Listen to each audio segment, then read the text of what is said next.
I will say one thing about this lake. When I pulled this boat in here a month ago, the water in here was literally this much deeper. The water was level at this height, right here.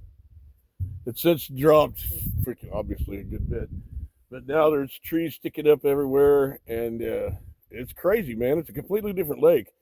Part of the stuff that we're going to do is, as we go through these coves, we're gonna mark this out.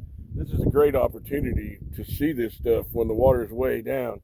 That way, I got lucky coming in here with this big old boat. I mean, there's trees on both sides sticking out now. Uh, but it was 4 foot below the water, when I got here. So it's pretty wild to watch this stuff coming up. And I'm getting close to some stuff where I'm going to have to move the boat, get us out a little bit deeper, because we're going to start dragging on these trees. We don't want to do that. This is an inboard boat, and the props and stuff are vulnerable to any kind of strike. Either whether you're sitting still. Of course, these things don't sit still; they're moving around all the time. But just raking back across it would be bad enough to damage them. So we don't want to do that. We will. We've got a little bit of stuff we got to do yet with our outfits, and then we're going to move. Actually, I'm going to move onto the other side.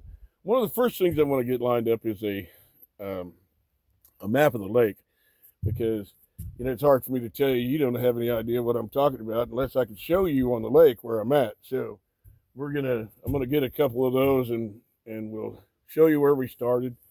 And I'll kind of recap the crap that I've been through when we bought this boat 2 years ago, or it's been a year. I'm sorry, a little over a year.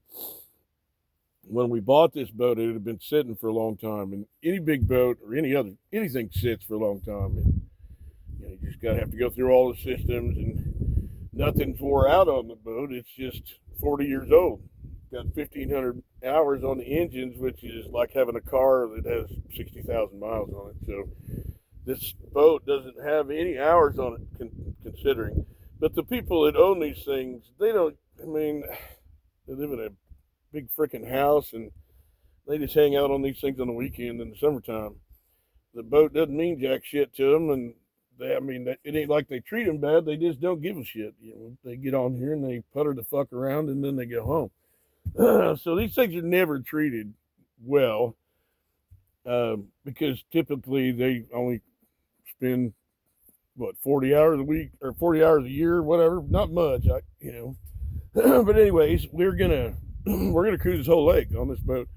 We bought this boat to take over to the Arkansas River, and they wanted to charge us $12,000 to ship it down there, and they were going to tear the fly bridge off and stuff. And this boat, I don't really want to take it apart. I don't want people taking it apart to put it back together again. So we figured that we would take this boat plumb to the end of Table Rock Lake, start it in Arkansas on the west side, go all the way across the lake, and we get to the other end. The lake actually goes past down into Arkansas. Then we'll come back, and we'll go from Table Rock. We'll put into Taneycomo, Lake Taneycomo. Taneycomo goes across, and it'll dump into Bull Shoals Lake. So we'll go to the end of Bull Shoals. We're going to see all of this stuff. I don't expect this to take. It's going to take more than one season, I'm fairly certain. So forgive my sniffling. I got a bit of a cold, so it's been cold around here. Anyways, I'm just talking about this. I saw these freaking trees out here, and I figured I'd talk about them. So we'll see you next time, man.